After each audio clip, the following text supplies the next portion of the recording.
اور جو اس کے بعد پلاننگ ہے وہ یہ ہے کہ سکھ اور آدیواسی سماج کو ہندو دھرم قبول کرنے پر مجبور کر دیا جائے. یا جتنے بھی سکھ لوگ ہیں اور یہ دلت لوگ ہیں ان کو مجبور کیا جا رہا ہے، اور یہ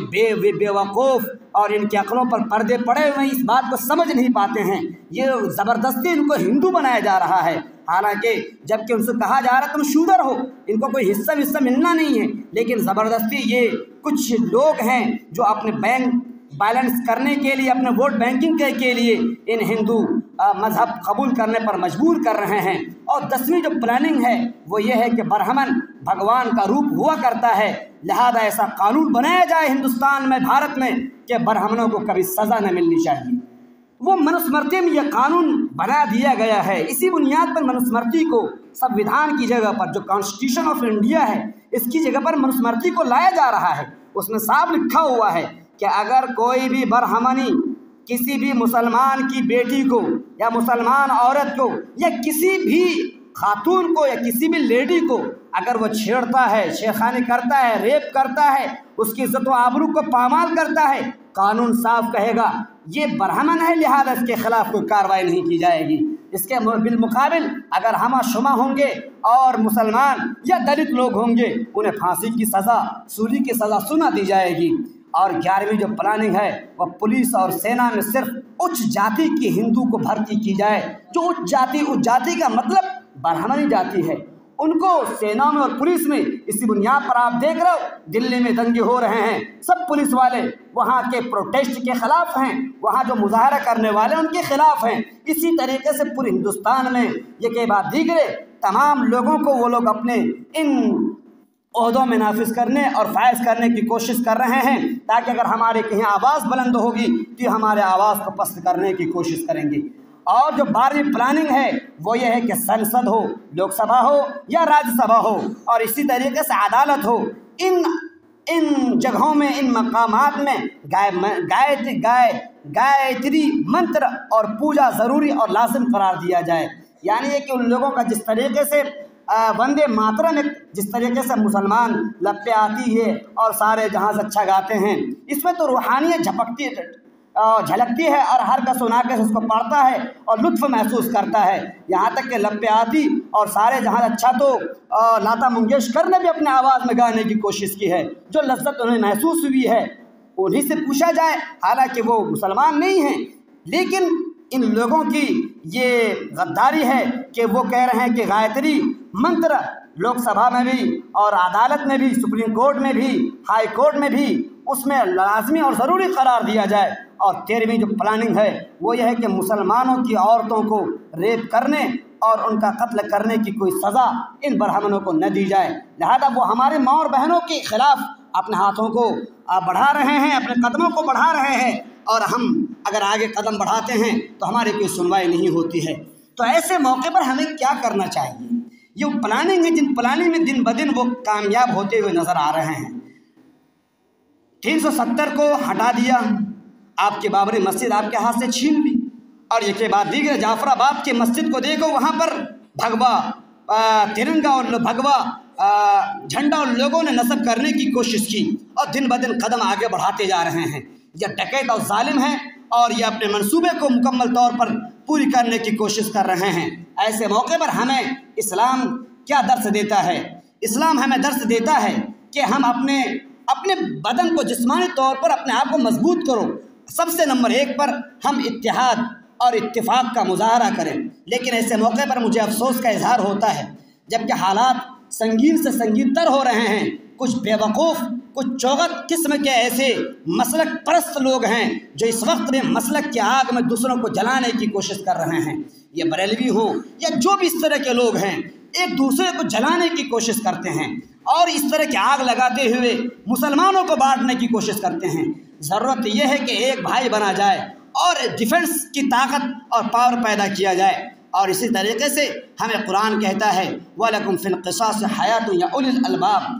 اگر ہمارے مقابلے میں کوئی آتا ہے تو ہم ان سے مقابلہ کریں. اس کے لیے اپنے آپ کو مضبوط کرنا پڑے گا، کیونکہ حدیث شریف کہتی ہے المؤمن القوی خیر من المؤمن الضعیف.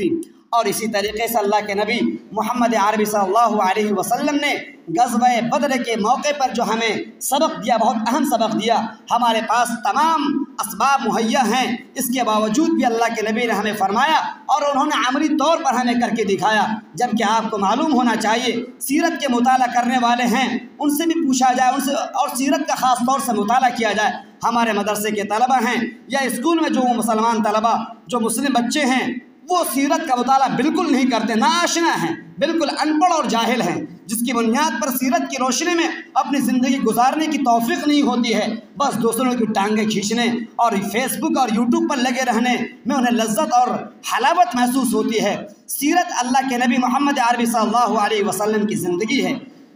سن 2 ہجری میں اللہ کے نبی محمد عربی صلی اللہ علیہ وسلم، جن کے پاس تمام اسلحے تھے اور تمام اسباب مہیا تھے، لیکن اس کے باوجود بھی اپنے سر کو اللہ کے سامنے جھکایا اور فرمایا اللہم ان تہلک ہذہ العصابۃ لن تعبد بعدها۔ یہاں پر دیکھنے اور سوچنے کی بات یہ ہے، اللہ کے نبی تھے، اگر وہ چاہتے مدینہ میں بیٹھے بیٹھے کفار کا مقابلہ کر سکتے تھے، لیکن اللہ کے نبی نے اس چیز کو پسند نہیں کیا، بلکہ فرمایا اسباب اختیار کرو پھر اس پر توکل کرو۔ چنانچہ اللہ کے نبی تمام کے تمام صحابہ کرام کے ساتھ، جن کی تعداد 313 کی تھی، مدینے سے باہر آتے ہیں اور میدان میں کھڑے ہوتے ہیں، تمام صحابہ کرام کو صفوں میں کھڑے کرتے ہیں، سب کو تیار کرتے ہیں اور فرماتے ہیں ابو جہل یہاں مرے گا، عتبہ یہاں مرے گا، فلاں یہاں قتل ہوگا، فلاں یہاں مقتول ہوگا۔ یہ تمام باتیں اللہ کے نبی محمد عربی صلی اللہ علیہ وسلم نے حضرت ابوبکر صدیق رضی اللہ تعالی عنہ کی معیت میں اور ان کے سامنے فرما رہے ہیں۔